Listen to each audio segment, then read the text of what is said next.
Wrap your head around this cog in the machine. First you must understand what the devil is.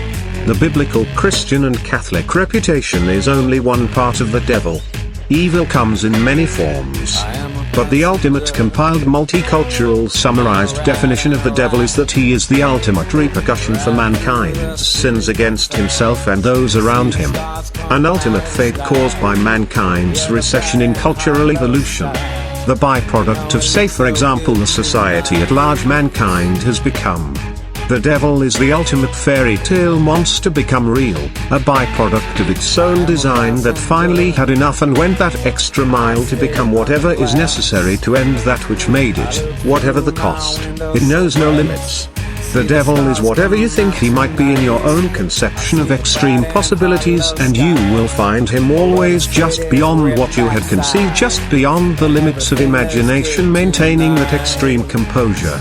And that concept is what perpetuates the eternal fear in him, for we fear what we can't understand.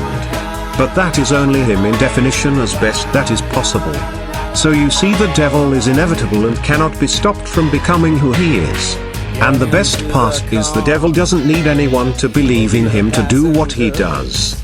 In fact, the only thing that might help him is that you believe the lies he promotes to avert attention from him while he works. The greatest trick the devil ever pulled was making the world believe he didn't exist when they all knew he was standing right before them.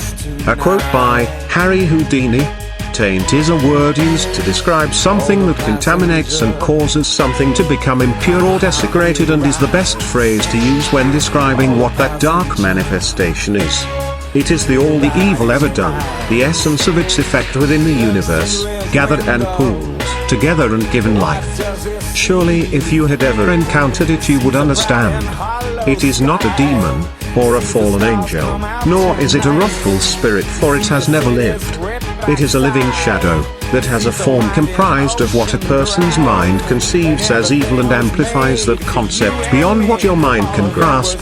As that concept suddenly takes physical form, you try to gaze upon it. Your mind's image of what you understand and define as evil twists within the shadow and begins to take form.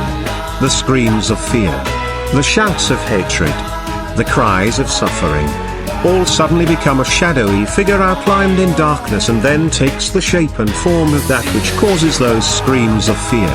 It becomes the maniac that shouts in hatred. The figure of that which you perceive as that which could cause such suffering, that is your concept of evil, appears before you, living, breathing and staring you straight in the face. It taints all memories and ideas of hope, righteousness and virtue.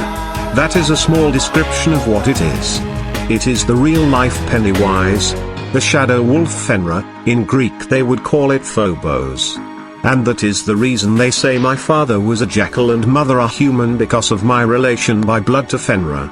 I emulate the personification of these evils, the primordial chaos who existed before creation formed, and is the source of my life's stream or my soul. That source of my being lies behind the door of the page Wani Temple's forbidden door.